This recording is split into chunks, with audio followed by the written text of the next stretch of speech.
मुख्य पुजारी एक साधारण चटाई पर सो रहे हैं। उनके चेहरे पर गहरी चिंता की लकीरें हैं। नींद में भी वे बेचैन हैं। 1 लाख कैसे होगा प्रभु? कैसे संभव है एक ही दिन में? हमारी तो बुद्धि काम नहीं कर रही। अचानक गर्भगृह में एक अलौकिक सुनहरा प्रकाश फैलता है। उनकी बंद आंखों के सामने एक धुंधली आकृति बनती है जो धीरे धीरे स्पष्ट होकर भगवान जगन्नाथ के मोहक रूप में प्रकट होती है। चिंतित क्यों हो? तुम्हारी परेशानी का कारण मैं जानता हूँ। प्रभु, ये दीन बंधु, हम तो बड़ी विकट स्थिति में फंस गए हैं। आप तो सर्वज्ञ हैं, कृपा करके मार्गदर्शन करें। ये जगत सेठ और उसकी 1 लाख रुपए की शर्त, उस धन का क्या करें? कैसे आपकी सेवा में लगाएं? सिर्फ 1 दिन में। शांत हो जाओ वत्स। जगत सेठ की भक्ति में अहंकार का पुट आ गया है। उसे सत्य का बोध कराना आवश्यक है।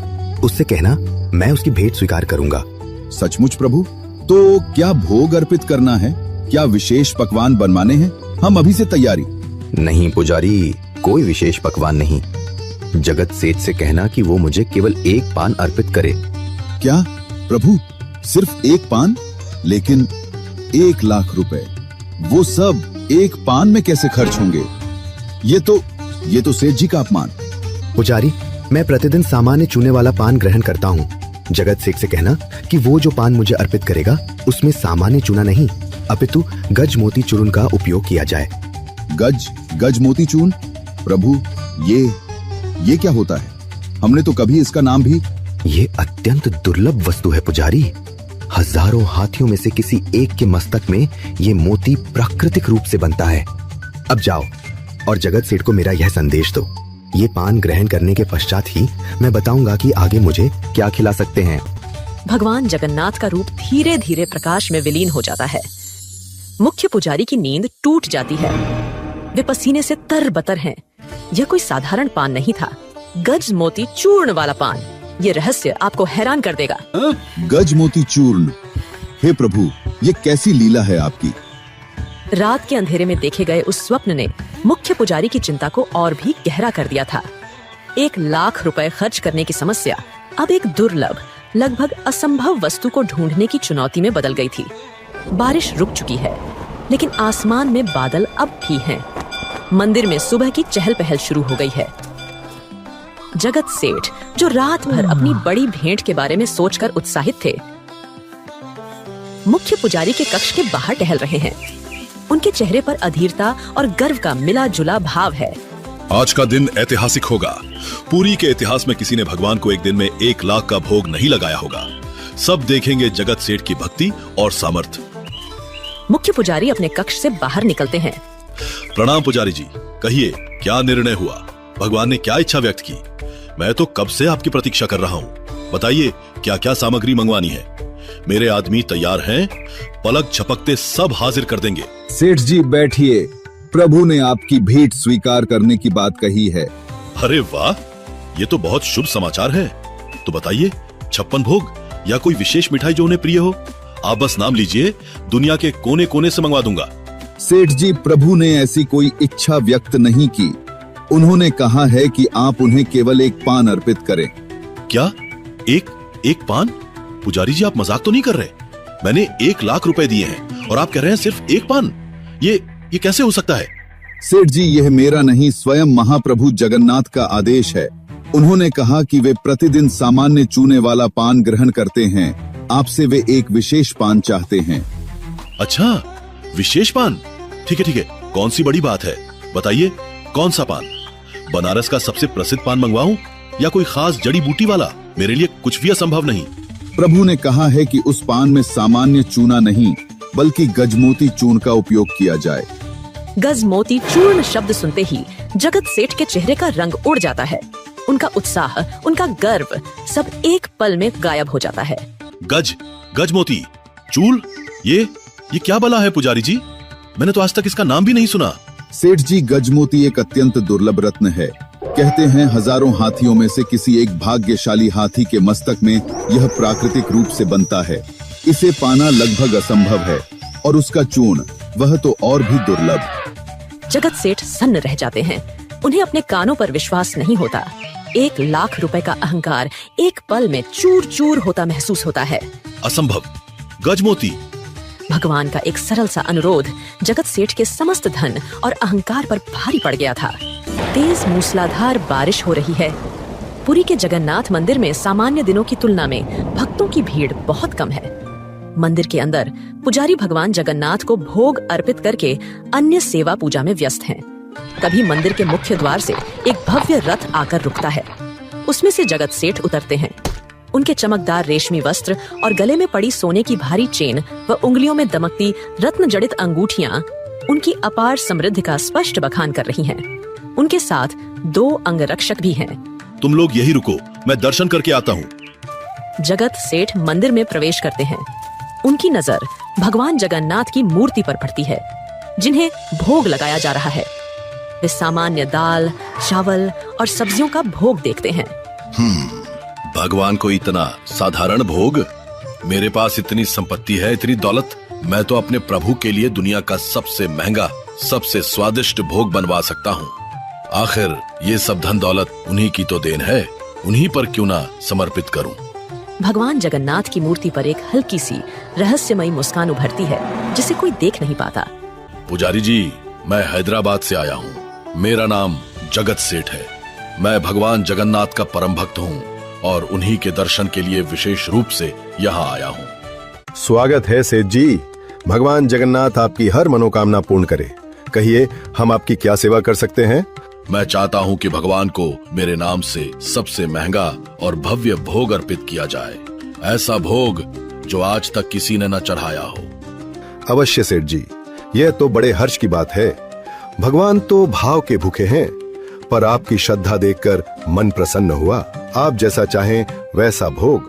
ये लीजिए पुजारी जी, इस थैली में पूरे 1 लाख रुपए हैं। ये सारे के सारे रुपए भगवान जगन्नाथ के भोग के लिए है। लेकिन मेरी एक शर्त है। शर्त? भगवान की सेवा में शर्त कैसी सेठ जी? शर्त ये है पुजारी जी कि मैं अभी कुछ दिन पुरी में ही हूँ। ये जो 1 लाख रुपए की धनराशि मैं आपको दे रहा हूँ, वो सारी की सारी धनराशि केवल एक ही दिन में, और वो भी मेरी नजरों के सामने, सिर्फ और सिर्फ भगवान जगन्नाथ को भोग लगाने के लिए खर्च होनी चाहिए। 1 पैसा भी बचना नहीं चाहिए और ना ही किसी और काम में लगना चाहिए। यह सुनकर मुख्य पुजारी और अन्य पंडों के होश उड़ जाते हैं। वे एक दूसरे का मुंह देखने लगते हैं। उन दिनों दूध 4 पैसे प्रति लीटर और घी 50 पैसे का होता था। 1 लाख रुपए की रकम आज के करोड़ों रुपए से भी ज्यादा थी। गुरुजी, 1 लाख एक दिन में, ये कैसे संभव होगा? इतना भोग तो कई गांवों का पेट भर दे। सेठ जी, आपकी श्रद्धा शिरोधार्य है, पर 1 लाख रुपए का भोग एक ही दिन में बनाना और अर्पित करना, यह तो। देखिए पुजारी जी, मैंने जो कहा सो कहा। अगर आप ये कर सकते हैं तो ठीक, वरना मैं किसी और मंदिर में ये सेवा कर लूंगा। पर मेरी इच्छा तो यहीं अपने प्रभु के चरणों में ये करने की है। ठीक है सेठ जी, आपकी इच्छा का मान रखा जाएगा, पर इतनी बड़ी राशि का भोग हमें यह स्वयं भगवान जगन्नाथ से ही पूछना होगा कि वे क्या ग्रहण करना चाहेंगे। उनकी इच्छा ही सर्वोपरि है। बहुत खूब, इससे अच्छा और क्या हो सकता है। अब तो स्वयं प्रभु ही बताएंगे अपनी पसंद। मैं उनकी पसंद का ही भोग बनवाऊंगा। आप पता कीजिए, मैं प्रतीक्षा करूंगा। पुजारी जी, ये गजमोती ये कहाँ मिलेगा? इसका कोई व्यापारी, कोई स्रोत? मैं कितना भी मूल्य देने को तैयार हूं। सेठ जी, जैसा मैंने कहा, यह बाजार में बिकने वाली वस्तु नहीं है। यह तो प्रभु की कृपा से ही किसी भाग्यशाली हाथी में उत्पन्न होता है। इसे ढूंढना समुद्र में सुई ढूंढने जैसा है, और फिर उसका चूर्ण बनाना। हे भगवान, ये मैंने क्या कर दिया? मैं कितना मूर्ख हूँ, कितना पतित। अपने प्रभु के साथ मैंने ये कैसा अपराध कर दिया? मैं किस घमंड के साथ भगवान को भोग लगाने के लिए आया था? लेकिन मैं तो ये भूल ही गया कि वे तो संपूर्ण भौतिक और आध्यात्मिक दोनों सृष्टि के स्वामी हैं। उन्हें मैं क्या अर्पित कर सकता हूँ, क्या दे सकता हूँ? मुझे अपने धन का, अपनी इस छोटी सी संपत्ति का इतना अहंकार था।